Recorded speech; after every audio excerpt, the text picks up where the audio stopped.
Ito, alamin na natin ang magiging lagay ng panahon. Mula sa Panahon TV, makakasama natin si Amor La Rosa. Amor, good morning.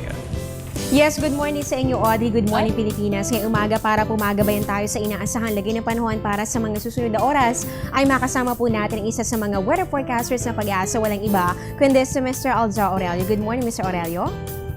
Magandang umaga si Amor, gandi po sa lahat ng televiewers. Mr. Aurelio, unahin na po natin ito. Ano na po bang update natin dito sa isang low pressure air na namataan po ng Pag-asa sa labas po ng ating Philippine Area of Responsibility? Ano na ba ang lokasyon nito at paano po ba yan kikilos sa mga susunod na oras? Itong low pressure air na ating binabanggit ay naging ganap na tropical depression o bagyo. Ayun yung makikita na sa labas nito ng ating Philippine Area of Responsibility. Nanatili ito sa karagatan nasa Pacific Ocean. At inaasahan po natin kikilos ito pa northwest. At magandang balita, hindi po pasok sa Philippine Area of Responsibility. Pero patuloy nating babantayan kung anumang development itong bagyong nasa labas ng PAR.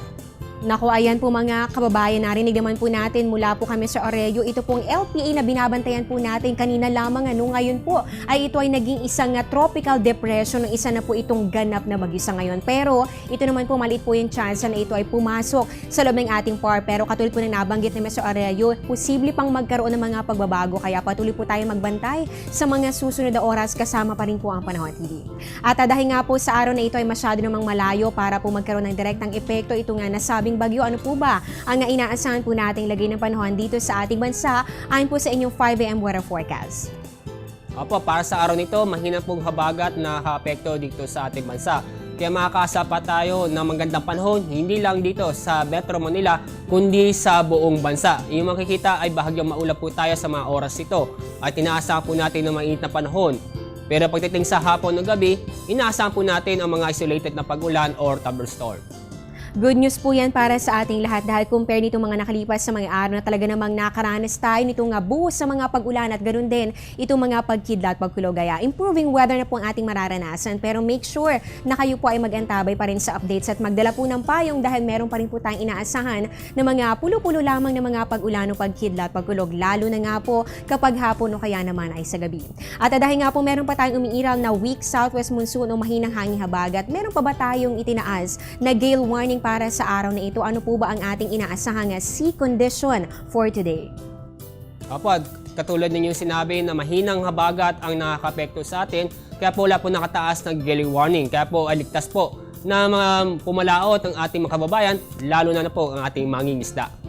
Okay, so another good news yan para sa ating mga kababayan, lalong-lalo na para doon sa mga mangingisda na nito mga nakalipas sa mga araw ay hindi po muna nakapamalaot. Ngayon po, pwede na kayo makabalik ulit sa inyong hanap buhay. Pero syempre, doble ingat pa rin sa inyong paglalayag o inyong pamamalaot. At ang panghuling katanungan na lamang, Mr. Aurelio, tuwing Lunes ng hapon naglalabas ang Pag-asa nitong tinatawag natin na weekly weather outlook para magabayan yung ating mga manonood o yung ating mga kababayan sa inaasahang lagay ng panahon. So para kahapon, ano po bang nilalaman nitong inyong nilabas sa weekly weather outlook para po mabigyan sila ng ideya kung ano nga ba ang inaasahan nating weather condition para sa buong linggong ito? Opo, at inaasahan po natin sa loob ng isang linggong na dito sa ating panahon ay itong sa bukas, 24 hanggang 26, ay makakaranas tayo mga light to moderate rains at thunderstorm. Ito ay dito sa Bicol Region, Eastern Visayas, Northern at Eastern Mindanao.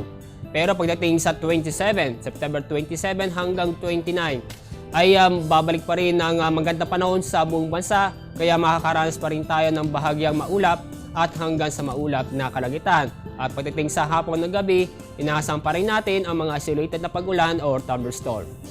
Okay, ulitin ko lamang po mga kababayan para po sa mga residente ng Bicol Region, Eastern Visayas at ganoon din po sa Northern and Eastern Mindanao, makakaranas po kayo ng maulap na kalangitan na magdudulot ng light to moderate rain showers and thunderstorms. Yan po ay sa September 24 to September 26. Pero pagsapit naman po ng September 27 hanggang September 29, inaasahan po natin na ang buong archipelago po ay makakaranas na ng maganda ulit na panahon. Kaya ayan po, patuloy po kayong tumutok sa mga pagbabago. Dito lang po yan sa ating panahon, dito lang po yan sa aming programa.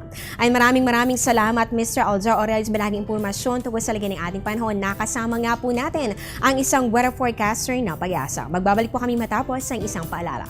At yan po muna ang latest mula dito sa Pag-asa. Abangan niyo po ang susunod na update mamaya po yan sa GMB Balita. Ako po ang inyong weather lover, Amor Larosa, na nagsasabing ang taong handa at may nahon, kayang lagpasan ang hamon ng panahon. Good morning, back to studio. Maraming salamat, Amor Larosa.